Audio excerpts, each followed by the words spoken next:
بسم اللہ الرحمن الرحیم۔ السلام علیکم۔ میں ضلع رحیمیار خان سے تعلق رکھتا ہوں جی، اور ہمارے یہاں پہ تحصیل صادق آباد کے ساتھ ایک علاقہ ہے جس کا نام بھنگ شریف ہے۔ تو وہاں پر ایک واقعہ رونما ہوا ہے۔ اس علاقے کے اندر ایک مسجد ہے جس کو بھنگ مسجد کے نام سے جانا جاتا ہے۔ اس کے متصل بالکل قریب میں لائبریری ہے اور ایک مدرسہ ہے۔ اس لائبریری کے اندر ایک بچہ جو ہے وہ پیشاب کرتا ہے تو گھس کے، تو یہ واقعہ ایک طول پکڑ گیا اور اس کی وجہ سے جو ہے وہ کافی نقصان ہوا، جو کہ مندر کے اندر آپ لوگوں نے ویڈیوز وغیرہ بھی دیکھی ہوں گی، جو کہ مندر وغیرہ ٹوٹا اور اس کو جلایا گیا۔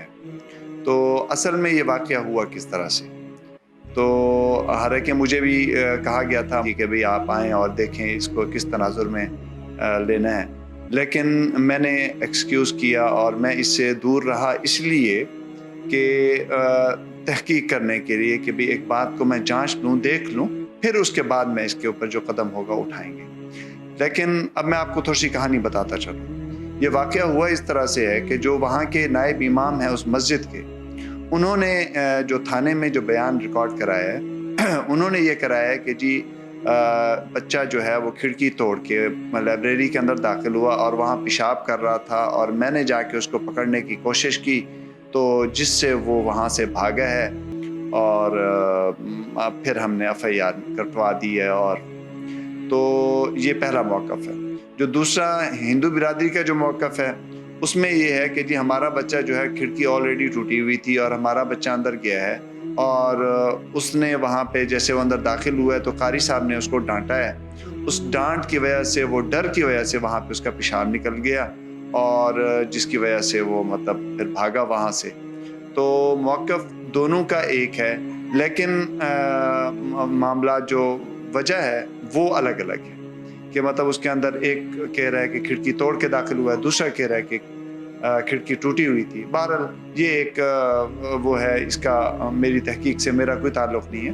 میری بات کرنے کی اور گفتگو کرنے کا جو مقصد ہے وہ یہی ہے کہ ہمیشہ جو چیز ہے وہ دیکھ بھال کے کرنی چاہیے، کیونکہ اب وہاں پہ اس کے ریئیکشن میں جو مندر ٹوٹا اور مندر میں لوگ گھسے، مندر کو توڑا اور وہاں پہ جا کے اس کو گرا دیا، جلا دیا، اور پورا ایک اچھا خاصا نقصان ہوا ہے۔ تو یہ کوئی اچھا میسج نہیں ہے، نہ ہماری ریاست کے لیے کوئی اچھا میسج ہے، اور نہ ہی کہ ہمارے ملک جو دشمن ملک ہیں ان کے لیے کوئی اچھا میسج ہے۔ تو انہوں نے مجھے بھی فون کیا، مجھے کہا، تو میں نے اس کی تحقیق کی تو میں اس پہ ذرا مطمئن نہیں ہوا۔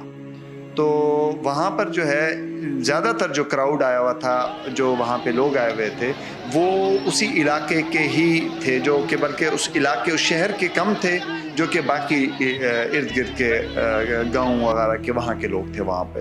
تو یہ واقعہ وہاں پہ بہت زور پکڑ گیا، اور اس نے ایک طرح سے بہت زیادہ اس کو کہ ہائی لائٹ کیا گیا اس واقعے کو، جس کے اوپر پھر پرائم منسٹر وغیرہ نے اور باقی اداروں نے مل کے، تو سپریم کورٹ کے جو کہ چیف جسٹس نے بھی اس کے اوپر ایکشن لیا، اور کافی ساری گرفتاریاں بھی ہوئی ہیں یہاں پہ، اور سارا کچھ ہوا ہے۔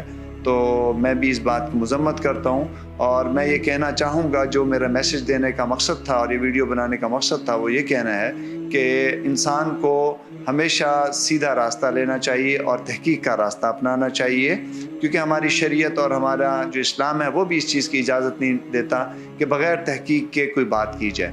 تو حالانکہ اس بچے کو عدالت نے بھی رہا کر دیا اس سینس میں کہ وہ بچہ 8 سال کا تھا۔ اگر تو ہوتا کوئی بڑا بچہ یا کوئی اس طرح کی چیز ہوتی تو پھر اور مسئلہ تھا، لیکن وہ 8 سال کا بچہ ہے تو اس کو کہ عدالت نے بری کر دیا۔ تو اس 8 سال کے بچے کے اس واقعے کے پیچھے کتنا بڑا نقصان ہوا، جو ریاست کا بھی نقصان ہوا اور ملک کا بھی، اور آپ کے جو ہے اسلام کا بھی نقصان ہوا، کہ غلط تاثر گیا ہے اس سے۔ تو میں سمجھتا ہوں کہ یہ تاثر، اس طرح کا تاثر دینا بہتر نہیں ہے۔ اس میں بہتر یہ تھا کہ اس کو تحقیق کا راستہ اپنایا جاتا اور اس پہ دیکھا جاتا اور پھر اس کے بعد عمل کیا جاتا۔ والسلام علیکم ورحمۃ اللہ وبرکاتہ۔